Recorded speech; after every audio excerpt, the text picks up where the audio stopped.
বিশ্বের অন্যতম বড় ম্যানগ্রোভ বন সুন্দরবন, যে বনকে বলা হয় দক্ষিণ এশিয়ার ফুসফুস ও দুর্যোগ মোকাবেলার ঢাল। বিভিন্ন প্রাকৃতিক দুর্যোগ মোকাবেলা করা সুন্দরবন এখন পড়েছে হুমকির মুখে।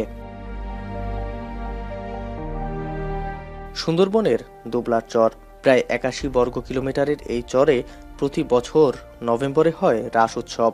এই উৎসবে আসেন হাজারো দর্শনার্থী। শত শত ট্রলার চলে বনের নদী ও খালে। উৎসব ঘিরে বসে শতাধিক দোকান। যত্রতন্ত্র ফেলা হয় নিষিদ্ধ পলিথিন ও চিপসের প্যাকেট। এছাড়াও ট্রলারের উচ্চ শব্দ বন্য প্রাণীদের করে আতঙ্কিত। এমনকি রাস উৎসবে সুন্দরবনের এই চরে হরিণ শিকার করেন অনেকেই। এবছর ৭,০০০ ফুট হরিণ ধরার ফাঁদ উদ্ধার করে বন বিভাগ। পশু শিকারের চেষ্টার দায়ে গ্রেফতার করা হয় ৩২ শিকারীকে। যে মন্দিরে পূজার শেষে সকলকে পাতলা পলিথিনে করে করে প্রসাদ দেওয়া হচ্ছে, অথচ আগেকার দিনে কিন্তু পাতায় বা মাটির হাঁড়িতে প্রসাদ দেওয়া হতো। কাজেই আপনি চিন্তা করেন কত পরিমাণে পলিউশন ওইখানে হয়েছে। রিজার্ভ ফরেস্টের সংজ্ঞার ভেতরেও যায় না এবং এগুলো ভীষণভাবে বনকে ক্ষতি করে। কাজেই আমি দৃঢ়ভাবে মনে করি এটি এখান থেকে বন্ধ করা উচিত।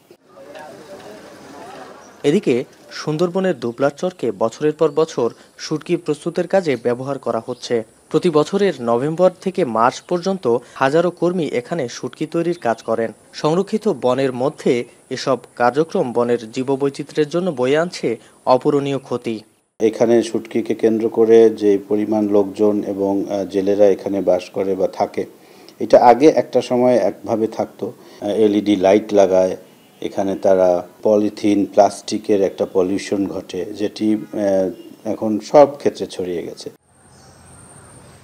বিশেষজ্ঞরা বলছেন, সংরক্ষিত বনাঞ্চলে প্রবেশাধিকারের ক্ষেত্রে আরও সতর্ক হতে হবে বন বিভাগকে।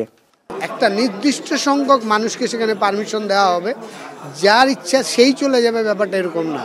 এবং এই জায়গাটাতে একটা সংরক্ষিত বনে একটা সংরক্ষিত সংখ্যাকে যেন পারমিশন দেওয়া হয় এবং যারা অলরেডি প্রশিক্ষিত বা ট্রেন কিভাবে সংরক্ষিত বনাঞ্চলকে ব্যবহার করতে হবে, সংরক্ষিত বনাঞ্চলে বসবাস করতে হবে, ঠিক সেইটাই করা উচিত।